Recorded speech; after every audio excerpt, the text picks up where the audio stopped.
Volám sa Štefan Kríž, mám 15 rokov a som hráčom hádzanárskeho klubu ŠK Zempolín Trebišov. Hádzanej sa venujem už 5 rokov a od začiatku pôsobím ako brankár. V klube som postupne prešiel kategóriou mladších a starších žiakov a momentálne som členom družstva mladšieho dorastu. Medzi moje najväčšie úspechy patrí zísť titul majstrov Slovenska s družstvom starších žiakov a s družstvom mladšieho dorastu. Zároveň ma teší, že vďaka hádzanej som mohol stať členom reprezentačného tímu v kategórii U16 chlapcov. Pravidelne sa zúčastňujem reprezentačných zrazov, vďaka čomu sa mi podarilo zúčastniť medzištátnych stretnutí, kde sa náš tým zmeral sily s mužstvami Maďarska, Slovenska, Rakúska, Francúzska a Španielska. Španielsko je aj krajina, ktorá ma fascinuje a ktorú by som chcel navštíviť, ak by sa podarilo aj v budúcnosti pôsobiť. Nakoľko hádzaná je kolektívny šport, nie sú to len moje úspechy, ale úspechy celého mužstva a trénerov, ktorí ma trénujú a usmerňujú. A za to som im veľmi vďačný.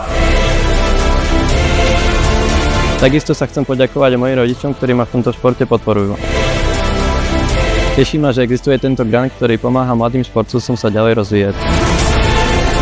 Preto ja plánujem prípadnú podporu z grantu využiť pri posun svojich hraníc a tak svojím progresom pomôžem aj nášmu tímu. ŠK Zempolín! ŠK Zempolín! ŠK Zempolín!